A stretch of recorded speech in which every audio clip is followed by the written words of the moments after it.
Welcome back everyone to Purely Nomad.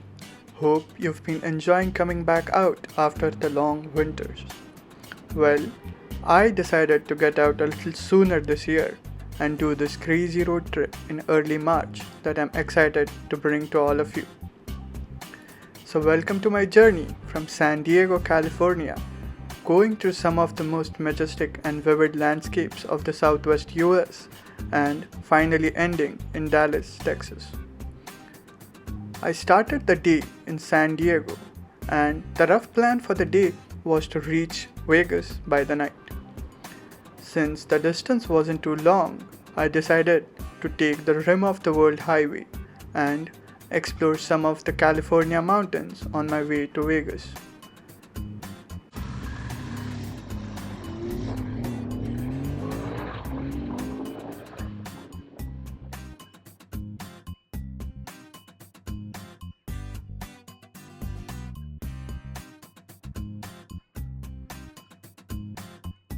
As I got on the highway, the first climb got me really excited.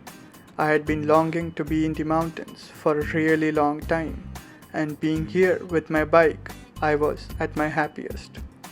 Rim of the World Highway is a 100-mile scenic road that connects San Bernardino to Bear Lake and has loads of scenic overlooks to take in the mountains. It's supposed to be one of the most beautiful rides in California.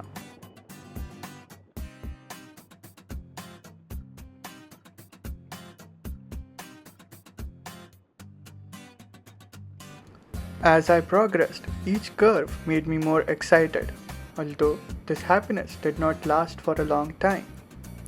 The road was closed halfway due to waterlogging from the rains the previous night, so I had to turn around and head back to I-15 and continue to Vegas. Honestly, not surprised. I hadn't done much planning for this ride in the first place. Since this was still early March, the weather was very much unpredictable. There were multiple storm warnings in the regions we had planned on visiting. Even my friends who had promised they would join for the ride were now reconsidering due to the forecast. I wasn't sure if anyone was even coming. Being away from the bike for more than 6 months, I had a massive craving to get on the bike, so I made sure that I had all the gear I would need and just got on the flight. Rest, I knew I could figure out when I hit the roads.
I reached Las Vegas at about 8 pm.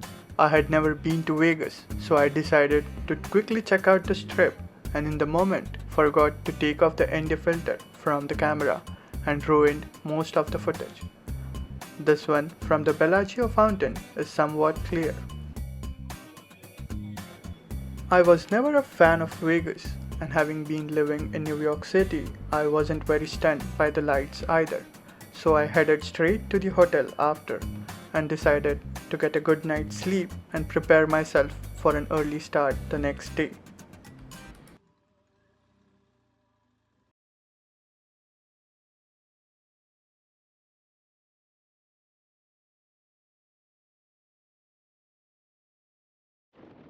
On day 2, I got an early start to reach Valley of Fire during the sunrise.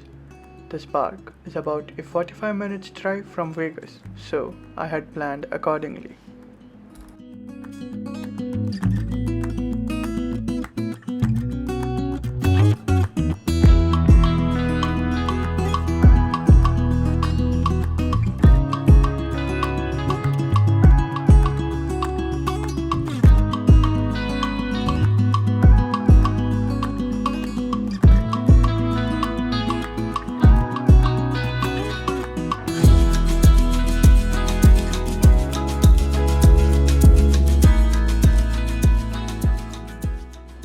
Mornings like these make me realize why I do these trips, which is to witness this magic of nature by being in it, feeling it against my body, and not being restricted in a metal box or having to follow a set routine.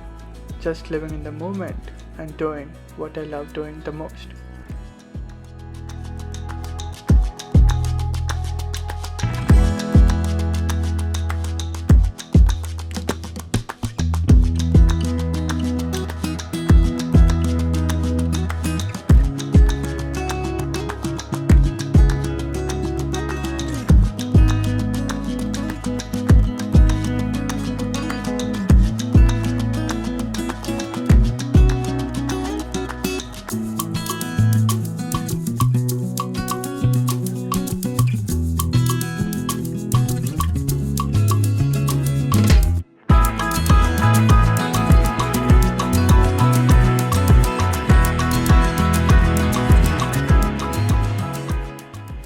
I was quickly amazed by how beautiful the rocks looked with the golden sunlight shining on them, bringing out some of the most striking shades of red and pink, rightfully justifying the name Valley of Fire.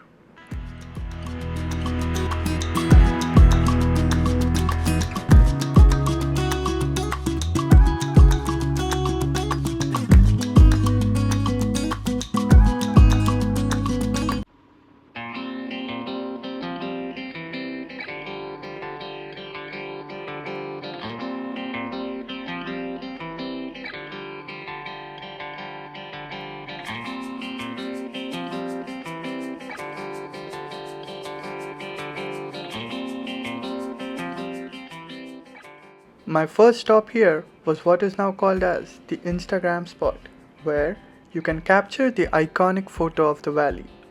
There is a small hike, maybe 100 feet, to get to the top of a rock, but the views are worth it. See for yourself.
took me almost 2 hours to go around the park, and I was ready to go to the next destination. Towards the end, when the sun was pretty high above the horizon, the colors had faded very noticeably. I would recommend that if you are ever arriving here, to come around during sunrise or the sunset hours. Sunrise would be more ideal as there aren't many people around and you have the entire park all for yourself. The plan for the remaining day was to reach Beach, Arizona, where I was going to meet a friend who had decided to join despite the degrading weather forecasts. He, however, decided to drive instead of ride to be on a safer side. I was just happy knowing that there would be some company and a follow car to dump my stuff in.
While I was planning my route for the day in the morning, I found a side road on the route that could take me to the Grand Canyon North Rim.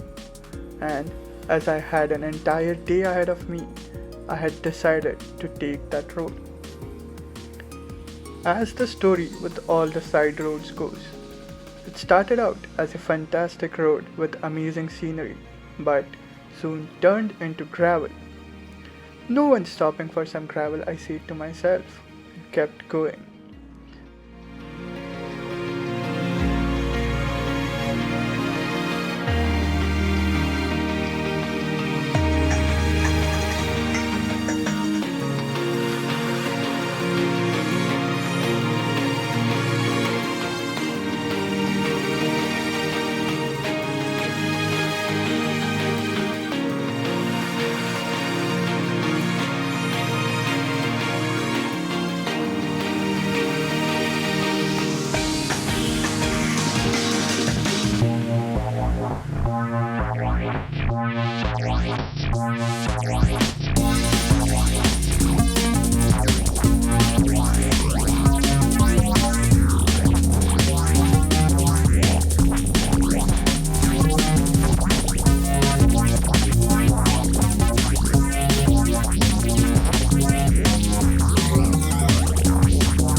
The views kept getting better and better, and in no time I was riding with snow on my sides.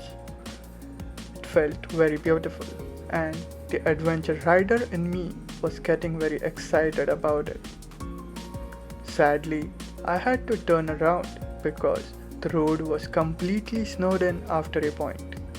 I managed to, however, find another alternate route, and it was an equally beautiful stretch of tarmac. I told you I hadn't planned this one. It was water yesterday and snow today.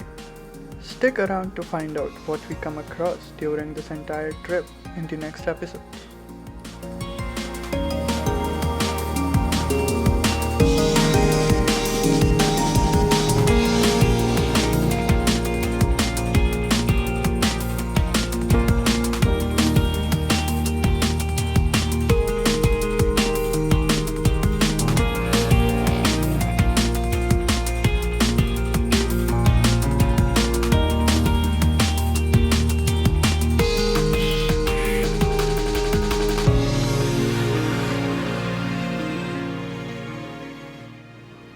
The new road took me through some very beautiful vistas. The landscapes were changing faster than I could anticipate. I decided to stop by a pullout and capture the vast open landscape that had just unfolded after an array of mountains. Here is how it went.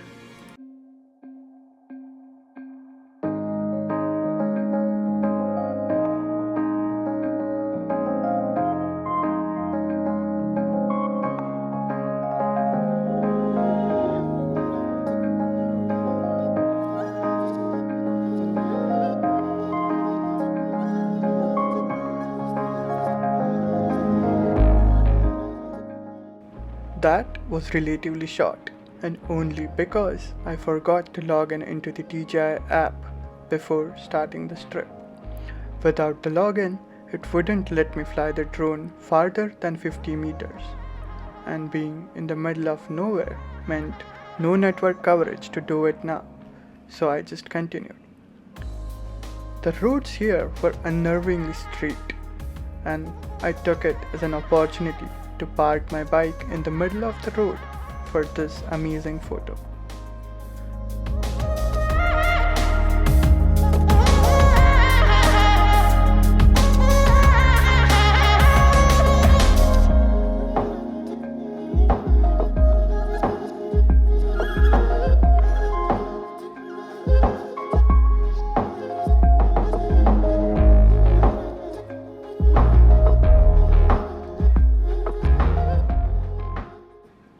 I ended the day in Page, Arizona, where we had planned on staying for the next 2 nights exploring the area. That and much more coming in the next episodes, so make sure you are subscribed. And thank you everyone for watching till here. As this video is getting a little longer, I'm going to part with this amazing drone sequence. See you in the next one.